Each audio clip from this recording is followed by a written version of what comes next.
Welcome to Community Accent, WFCO's daily connection to what's happening in and around Fairfield County. And now here's your host for Community Accent, Dallas Lambert. Hey, great to have you with us for the Friday edition of Community Accent. Yeah, I am Dallas. 8:10 is our time, 24 degrees outside as you're just getting up, getting a pot of coffee on, maybe heading out the door. Chances are, if it's 10 after 8, you're probably late for work, I'm assuming. If you work at 8. At 9, you've got plenty of time. Yeah. Of course, it's probably 10 after 8 Canadian, which would be 8 o'clock American. They're actually 9 to 5ers these days. I mean, I thought the new schedule was like 8 to 4, 8 to 3, that kind of thing. They always talk about working 9 to 5, and I've never worked at a place 9 to 5 because that's 8 hours. Where do you eat? Well, if you're like you bring a bunch of junk in, and we just fill up on cookies and ice cream. That's how we work it, yeah. Yeah, see? But, yeah, and in fact, where I work, my hours are officially 8 to 4, and I've never had a place where I only worked 8 hours. It's always been like 8 to 5 because you get an hour for lunch or something. Mm-hmm. But we kind of eat as we can, and the nature of my job, I'm here and there and everywhere, so you can't really just clock out and eat and bring my little lunch pail. There you go. A little note from Mom. You do the desk thing like I do in here? No, I'm more professional than that, Dallas. You're doing the drive-thrus as you're on the road, right? No, and you're still skinny. Yeah, see, I eat while I'm driving, use my knee to steer. It's real easy. Anybody can do it. See, now that may be something gross that just freaks people out when they're next to you at a stoplight. Yep, doing my hair in the rearview mirror. The ketchup running down your face and all that, that mess. Yeah. You know, it's funny, I shouldn't say this. I was going down 6th Avenue yesterday. It was a red light at, I think, Maple, and the light turns green, and I'm going down 6. I have about 10 cars in line. 7 of them are looking down at their lap. They're all texting and calling. Holy cow, this is getting bad. The light turned green, and they're all just, hey, come on, I'm trying to text. Leave me alone. Leave me alone. I'm busy. Jeez. How are you this morning? Doing good. Good to see you. Psyched up. Right. We got good guests today. We do. Learn an awful lot. This will be interesting. We do. Bob Deitrick is with us again. He was on, I think, about 2 months ago, right, Bob? We were here 2 days before Christmas and back in December. Yeah, so it's just been a little while then. About 6 weeks ago. Yeah. Good stuff. Bulls, Bears in the ballot box. We talked a little bit about the book the last time you were on. If I'm not mistaken, it's at the publisher now, right? Yeah, we're very excited. We the publisher actually is going to print this week, or actually today, or yesterday, I should say. So we're very excited about that. We'll have the galleys back, which is the pre-copy, back in about 2 weeks. And then the final print will be sometime in May. So we're very excited. Well, the last time you was on, Lou Goldfarb was here with us. You got a new guest with you today, I see. Yeah, I do. I brought a young man who's my business partner, who's from the Columbus area, Stephen Morgan. Steve is a graduate of New Albany High School. I can let him tell about his own story, but a graduate of New Albany. He probably knows that. He probably does know that. He's an Ivy Leaguer, too. Brown University grad. He's been with our company about 3 years, but he was very instrumental in a lot of the research that we did over through the book over the last 6 or 7 or 8 months, and I wanted to bring him down to meet you guys today. So fantastic. Well, good to see you, Stephen. Yeah, thanks for having me. I appreciate it. A book like this, man, as a research specialist, if you will, if that's your official title, I can imagine. How long did it take to dig up some of this info? Well, I've been there 3 years, and I know that the research actually started way back before then, about 4 or 5 years ago. And the last year or so, when they actually got into the writing of the book, I became a little more instrumental in doing some research. Mercy, mercy, mercy. And this whole thing took how long to put together, Bob? It's been a 4-year process. We started this research back when Bear Stearns went down. This is going back to February, March of 2008. That's when I started to look into some of the stuff, and it's been a 4-year process from beginning to end. But most of it really was in 2011, last year. I see. Our guest again, Bob Deitrick, and the book is called Bulls, Bears in the Ballot Box. So you're going to see it in the bookstores here before too long. In case you're wondering, and just to kind of catch us up to speed based on your last appearance here, the book in general, now I'm just going to throw this out here and correct me if I'm wrong, is kind of an overall look at the performance of our presidents. You mix in a little bit of politics and how that's impacted our wallets. Is that safe to say? Yeah, exactly. The book focuses on this notion that it's important that we begin to consider voting in our economic interest. In other words, the real cornerstone of the book is vote your economic pocketbook. Vote for your wallet. Vote for your 401k, vote for your IRA, vote for your 403b plan, vote for your kid's 529 plan. It's kind of the impetus of what the book's all about, and that's, if you will, that's really where we're coming from. Okay. I was reading about presidents, and they said a lot of times when the new president comes in, he's paying for whatever the previous president did. It takes about 3 years to get everything through the system and unraveled and in the process, and then he starts doing his own stuff in the second term, and then the next guy's stuck with it. Well, a lot of people make that argument. We believe, though, that the president has to stand on what happens during his watch, just like any CEO has to stand on what happens during their watch. There's not a CEO or a manager of a baseball team or a head coach of a football team wherever can come back and say, well, it's not, the first 3 years aren't my fault. I'm going to blame it on my predecessor. You really can't do that. So we believe that although different presidents have inherited different situations. Obviously, what FDR got from Hoover was a mess. What Reagan got from Carter, with all due respect to Jimmy Carter, was a mess. And what Obama got too was kind of a mess too from his I think he's the one that said it. Possibly. But yeah, that's that's a good point. They really do affect our livelihood. They really do, and our book really is a history of the last 80 years, looking at Herbert Hoover all the way through George W. Bush, and also we take a look at President Obama too, in terms of how they have performed for our economic pocketbook over the last 80 years, and we think the results will be kind of startling and interesting for people. So. Before we go to the break, Bob, gotta ask this. Of course. What is it overall that you're trying to portray to your reader? Because I think in theory, this started out while you yourself was doing a little research in preparation for a conference of some sort. And as you start digging through it, you thought, well, wait a minute, is there some correlation between the two? And therefore, the book has kind of developed from there. But what exactly is it that you're trying to say to your reader? What are you trying to get across? What we're trying to say primarily to our reader is that this country has a great history of statesmanship, of compromise, of pragmatism. And when we've had when statesmanship has been the cornerstone of our country, things have gone much better. When people work together cooperatively as opposed to adversarially. What we've seen in the last few years has been really pretty scary in terms of what the impact has been on the American people. When you see Congress not getting along with one another, you see people within their own party, their own caucuses not getting along together, and the Congress not being willing to work with the president. The one thing that made Ronald Reagan a great president was that he got along with Tip O'Neill, and the two of them, they could fight it out during the day, and they'd compromise, and then they'd go have a beer at the end of the day and after work. You don't have that anymore, and we need to get back to this notion of statesmanship and less partisanship. We need to get back to this notion of more cooperation, if you will. As the old saying goes, why can't we all just get along, right? Yep. Bob Deitrick is our guest this morning. Also, Stephen Morgan joining him as well. The book is called, once again, The Bulls, the Bears, and the Ballot Box. He'll tell you how you get your hands on it and all the info that's inside when we come back on the Friday edition of Community Accent right here on refreshing 90.9 WFCO.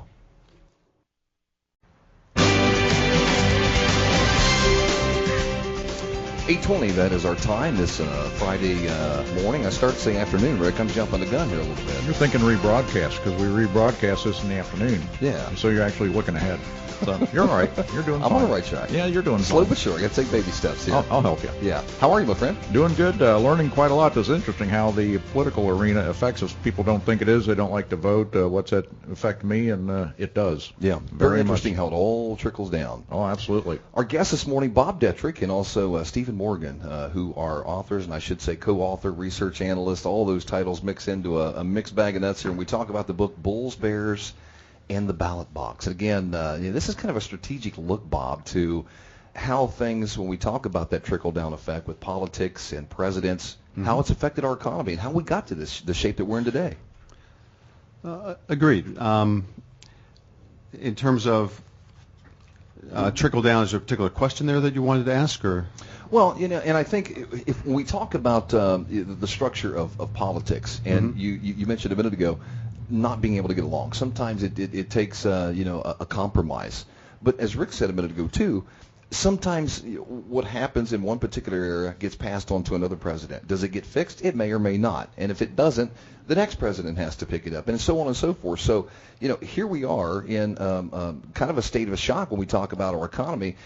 The last time you were on, you spoke a little bit about how the Great Depression, you think, has impacted what's went on over the last 100 years, and maybe we need to look back and look at how they fixed that and apply it to today. Yay or nay? I think so. Again, the Great Depression was much worse than the Great Recession we went through a couple years ago. Actually, the Great Depression, we had 25% unemployment at the peak of the Great Depression in 1933 when FDR came into office. We had another 25% of the people who were underemployed or working part-time. It was a mess. In fact, in Ohio, and a lot of people don't realize this, Cleveland had, the auto industry was decimated by the Great Depression. In Cleveland, the unemployment rate was 50% in 1933. In Toledo, it was 80%. Can you imagine? 4 out of 5 people being unemployed. That's how bad it was in 1933, and things were pretty desperate. And that's without any government organizations, any welfare, anything. I mean, you had church groups or you had different things, but the government really didn't do that much. Yeah, there again, FDR brought in the whole notion of, and thanks to Mariner Eccles, brought in the whole notion that the government needed to play a vital role and get money, men, and materials back to work. And that really was Mariner Eccles' idea. It wasn't FDR's idea, actually. It's interesting. FDR was in the same camp as many people were, which was we just need to balance the budget. And if we do that, everything will be fine. In fact, he actually tried to balance the budget in 1933, and we went into a mild recession in 33. It wasn't until Eccles came along in 34 that we started doing all these different things that were pretty innovative and pretty draconian, but they did, at the end of the day, get the country back to work. Like the work progress and all that kind of deal? Yeah, all the alphabet soup programs like the WPA, the CCC, and so forth, they were all created. But the big things that we did were like creating the FDIC.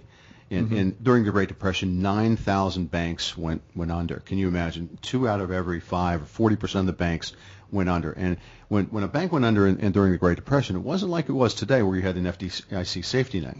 If a bank went under, you lost everything. It's gone. If you had your savings in the bank, it was gone. Yeah. That's not the case today. At least today, thanks to Mariner Eccles, we have an FDIC that insures your account up to $100,000 if a bank goes down. I work at Fairhope Hospice. We have a lot of people from the teens, 20s, and elderly, and they still have the money buried. Because of that, they don't trust banks. It's still in a soup can someplace because they did. Their family lost everything. We have a client, in fact, we just met about a year ago, Stephen and I, when we were out in, where were we? In Zanesville, Ohio, I think, somewhere, and the guy was telling us how he would, strategically bury, cans of or bottles of money in his backyard, and I just thought that was rather bizarre, but yeah, some people still do it. Oh yeah, kind of a primitive way of banking, but you do what you got to do, right?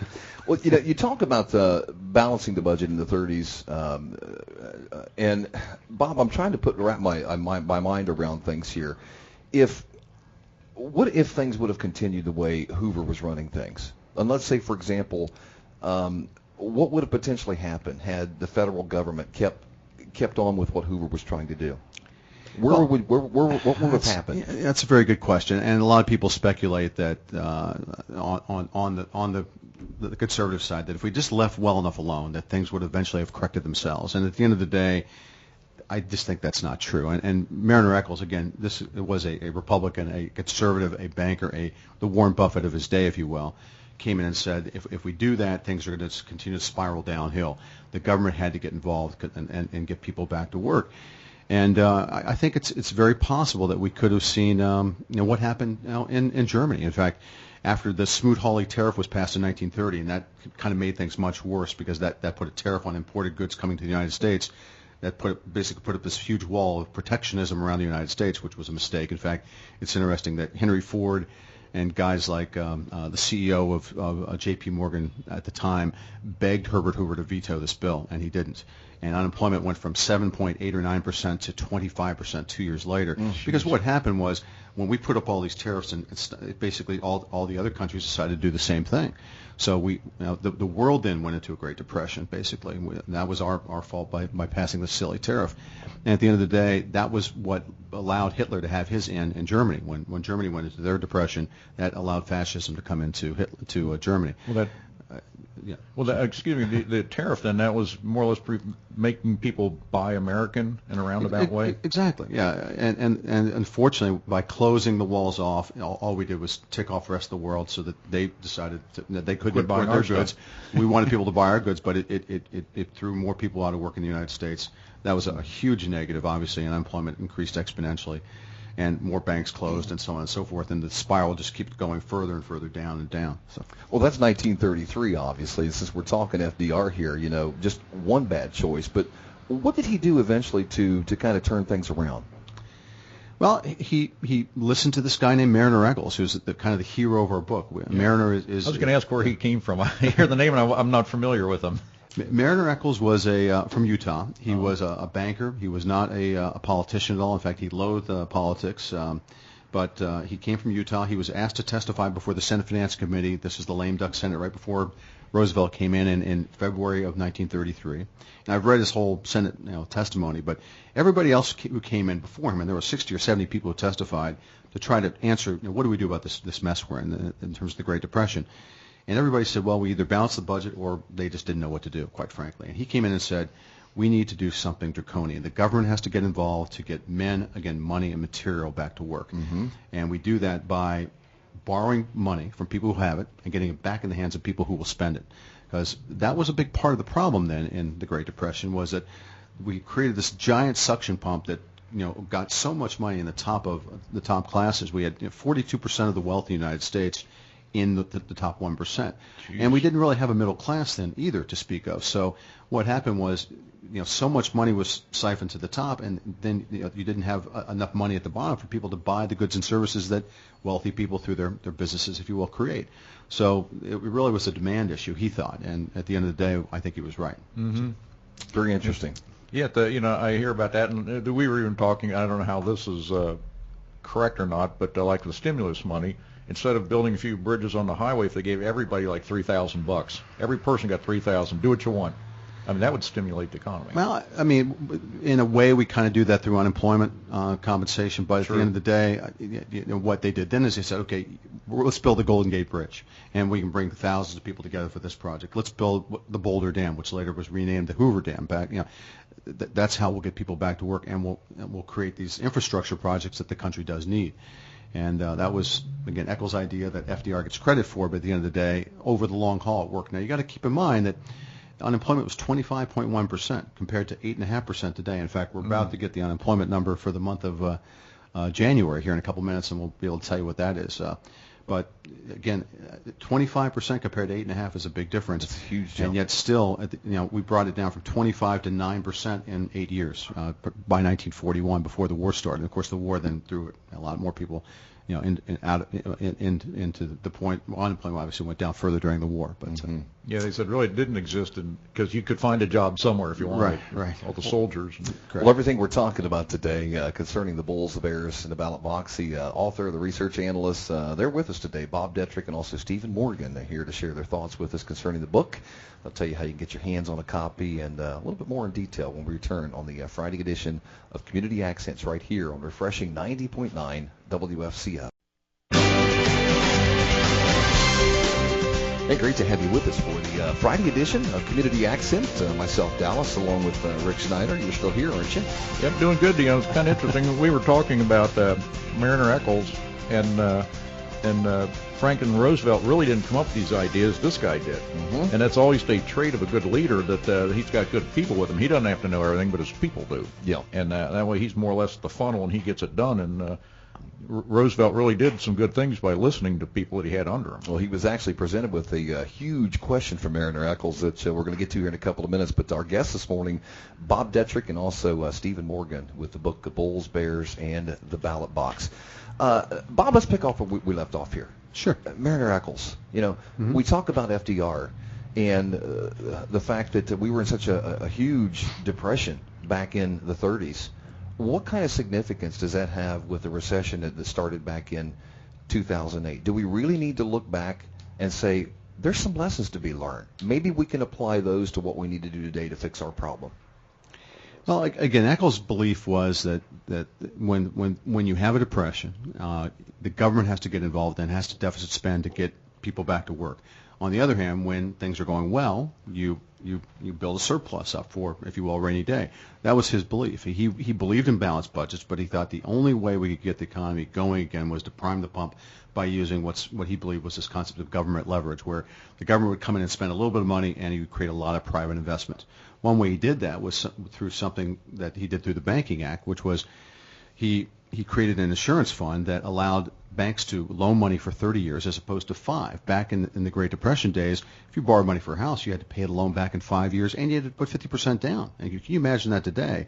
Who could afford to buy a house if you had to put 50% down as your down payment and you had to pay the loan back in 5 years? It's like a car loan. Sure. Nobody could afford it. What he believed was this notion, let's let the government spend a little bit of money on an insurance fund. We'll guarantee the loans for a 30-year basis. And we'll allow people to lend 80-20 as opposed to 50% down. And this opened up the notion that millions and more people could afford to buy a home. Well, you mentioned that got the recovery going through the 30s. You mentioned unemployment rates a minute ago. Yeah. And I know that you were going to hopefully pull up some figures for us this morning. Before we get to that, to Stephen, I want to ask you, are we in a recession today? I mean, a lot of folks, you get these glimpses of, hey, the economy's getting better, but brass tacks here. What's going on? Are we really in one? Technically, we are not in a recession any longer. We've been out of the recession for a little over about a year and a half. But a recession is defined as 2 negative quarters of GDP growth. The problem with the recession we went through in 08, 09, or early 09 was that it was much more severe than we originally thought it was going to be. The GDP dropped about 6.5–7% in 2008 for a couple quarters. That's what really, and unemployment really spiked up. We actually lost about 4.3 or 4.4 million jobs in that last year of 08, which is a huge hemorrhaging of job loss. So again, we got into a deep hole. We saw the stock market crash 58% in 17 months. We basically retraced the lows all the way back to 1996, which means that we lost 14 years of stock market gains in 17 months. That has never happened before in the United States, even during the Great Depression, which was a loss of about 87% from peak to trough. We didn't lose that much in 17 months. It was about a 3.5-year window that took place. So that equals what? I mean, why is it that we still feel like we're stuck in this rut? I think that part of it is that you've got a lot of people who are underemployed, who are trying to get work and are still, or have given up and have just stopped looking for work altogether. But again, things are improving. But like I've told our clients for the last couple of years, this is a slow crawl out of a deep hole. We lost 4.5 million jobs. We got up to about 10% unemployment. We're now down to 8.5. Steve, did we see the number today? I do have the number.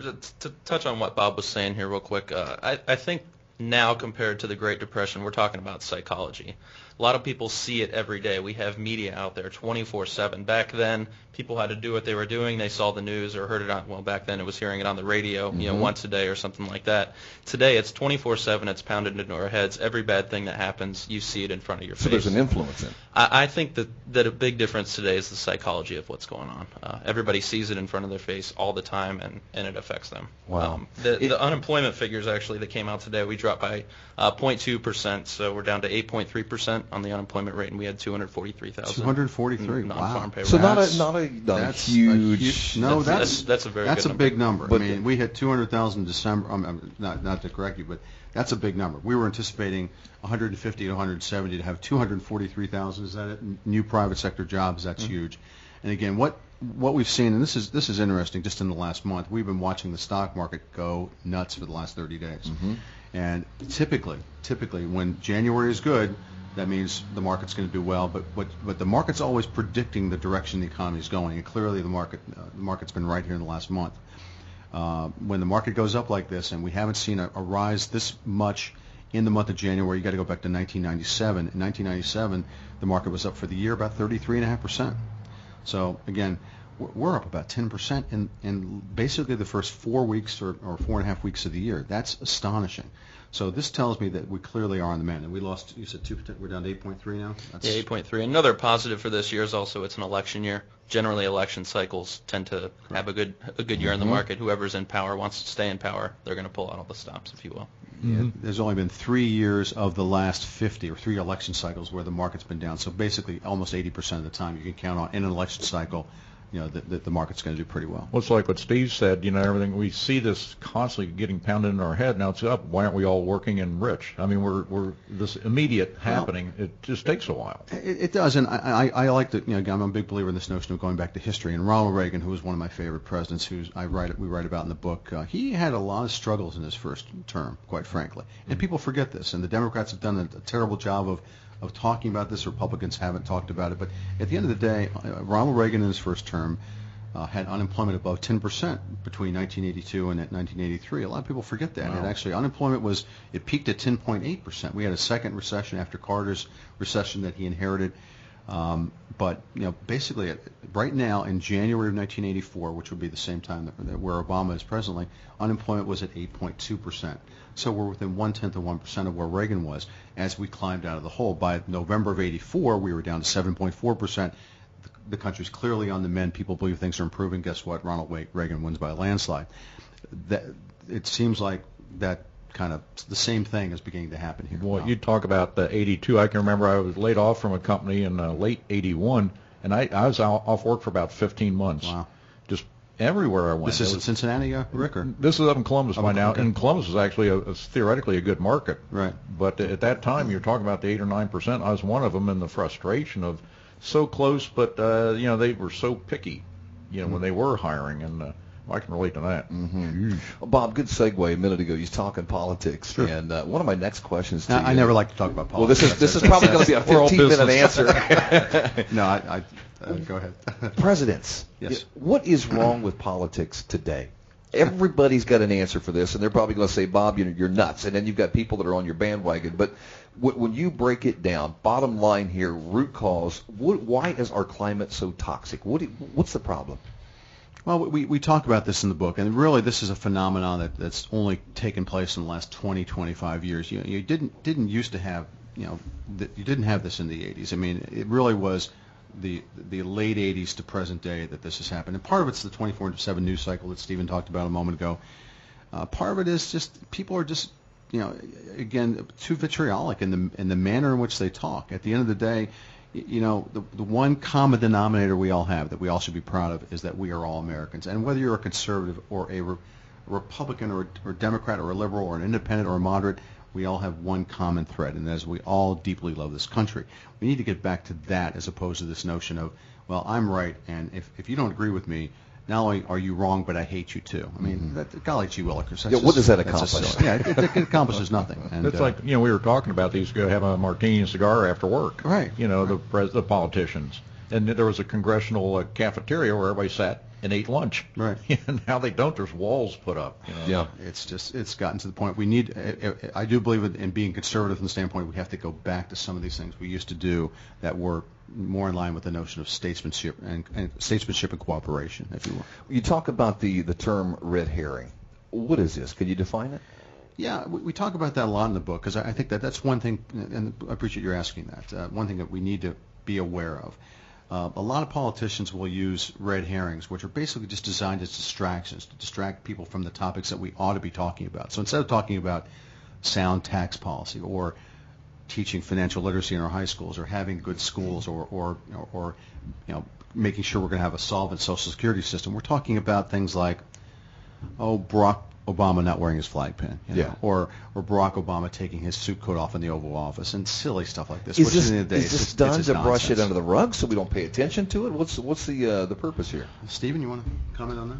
Well, I would say the purpose of things He like gets the that hard are, ones. well, you can get people to vote based on emotion, and that's ultimately the goal on both sides. They try and talk about these little things to get people fired up that really have no influence on their lives overall. So.